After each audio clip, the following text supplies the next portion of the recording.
Bon, bonjour à tous.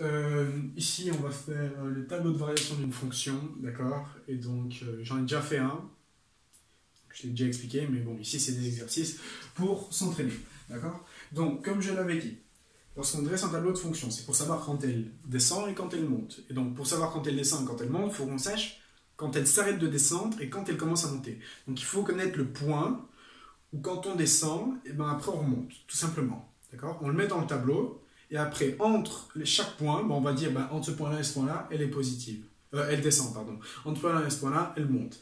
Et ainsi de suite. D'accord? Donc on doit juste faire un tableau. On va mettre nos deux bornes de la fonction. Et puis, tous les points où elle descend ou elle remonte.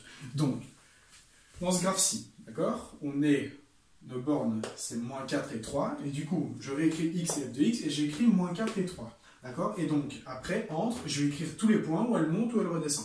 Donc, ces points, je les ai déjà faits. C'est ce point-ci, donc moins 2, ce point-ci, 0, et ce point-ci, le 1. Du coup, on a moins 2, 0 et 1. D'accord? Et donc, après, il nous suffit juste de faire des flèches pour voir quand elle monte et quand elle descend, et on aura déjà fini. D'accord? Et donc, de moins 4 à moins 2, elle descend. Du coup, on fait une flèche vers le bas. De moins 2 à 2, du coup, de moins 2 à 0, elle remonte. De 0 à 1, elle redescend. Et de 1 à 3, elle remonte. Et on a déjà fini notre tableau de variation. Voilà, j'espère que vous avez bien compris. Je vais passer au suivant. Si vous voulez, vous pouvez dès maintenant mettre la vidéo en pause et essayer de le faire vous-même.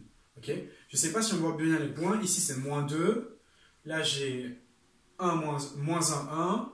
Là, j'ai 2,54 et là, j'ai 2 moins 1. D'accord? Donc, essayez de le faire. Je vous ai déjà mis les bornes. Vous avez juste qu'à remettre tous les points quand on monte et quand on descend. Donc, pas celui-ci.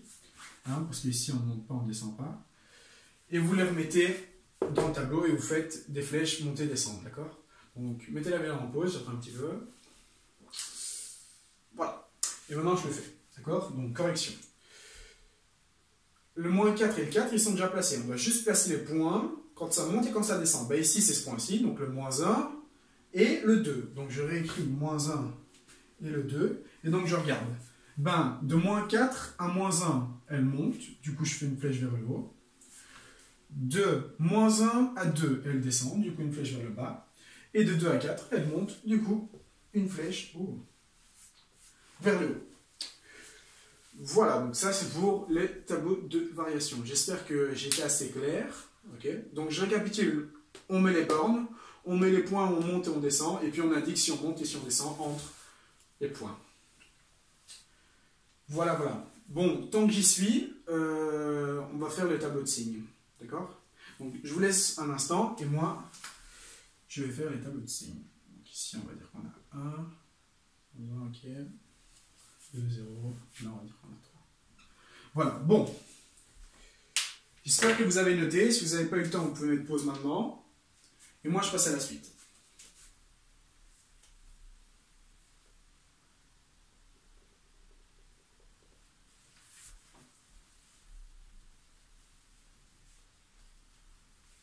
Alors,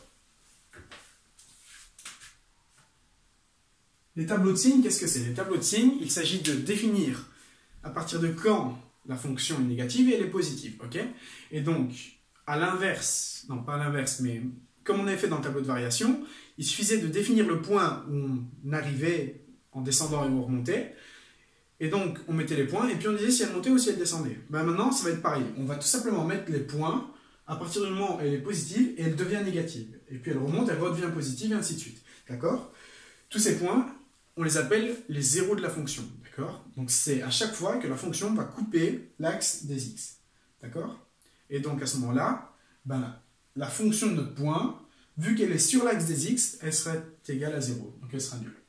Donc ici, les points où on coupe l'axe des x, c'est tout simplement moins 3, moins 1 et le 1. Et du coup, j'écris les points. Moins 3, moins 1 et le 1. Okay? Et donc, tous ces points, c'est des zéros. Et donc, comment je l'écris? Moi, je fais une barre. D'accord? Et je mets des zéros. Voilà. Et puis, je vais définir les signes. Donc, entre moins 4 et moins 3, elle est au-dessus de 0. Du coup, elle est positive. Entre moins 3 et moins 1, elle est négative, parce qu'elle est en dessous. Entre moins 1 et 1, positive. Et entre 1 et 3, toujours positive. D'accord? Ici, on s'est juste arrêté à 0. Voilà. Donc ça, c'est la manière de faire un tableau de signes. Vous mettez juste les zéros de votre fonction, et puis vous mettez les signes de la fonction entre. D'accord? Bon, je vous laisse mettre pause pour essayer de faire celui-ci. Donc ici, on a bien les points moins 2 et 3, et ici 0. Ok? Et donc, je vous laisse faire. Donc voilà, on va passer à la correction. Alors, on note nos zéros. Nos zéros, c'est moins 2, 0 dans ce cas-ci, et 3, pardon, ici. Donc, moins 2, 0 et 3. Et donc, tout ça, ce sont nos zéros. Donc, on les réécrit. Voilà. Et puis, on définit les signes entre. Entre moins 4 et moins 2. Donc, la fonction est en dessous de l'axe des x. D'accord? Donc, elle est négative. Entre moins 2 et 0, elle est au-dessus, elle est positive. Entre 0 et 3, elle est en dessous, elle est négative. Et entre 3 et 4, elle est positive, elle est au-dessus. Et on a fini le tableau de signes. Pour les 4G, dans la feuille de M. Rizzo qui nous avait donné, il y en a encore un. Donc si vous voulez vous exercer, vous pouvez le faire. Et donc voilà. Et vous pouvez même faire les domaines de définition et les images, d'accord? Si on va le faire, hein, on a le temps, hein, du coup. Voilà, je vous laisse prendre note, donc mettez pause. Voilà. Maintenant, si on doit faire le domaine de définition et le domaine image, même si ça ne se dit pas, donc c'est plutôt l'image, on a le domaine de f, et donc c'est l'ensemble en moins 4 et 3. Du coup, ici on le prend, pardon, hein, notre point noir, donc moins 4 et 3. Et le domaine image, moins 1 et 4. Et donc image de f, de points, moins 1 et 4. Et on les prend. Du coup, hop, moins 1,4. Voilà. Et vous pouvez faire de même avec le suivant. Et donc le domaine, ce sera quoi? Ce sera tout simplement, vous le savez tous, hein, moins 4 et 4, et moins 2 et 2,5 pour le domaine, pour l'image, pardon. Et voilà, et vous avez fini d'étudier vos deux graphes de vos deux fonctions. Bon, je vous remercie de votre attention, et je pense qu'on a à peu près fini l'introduction sur les fonctions, sur ce que c'est, et maintenant on va plutôt voir des fonctions usuelles, et enfin vous allez voir, d'accord, des fonctions comme x carré, 1 sur x et tout ça. Merci d'avoir suivi cette séquence.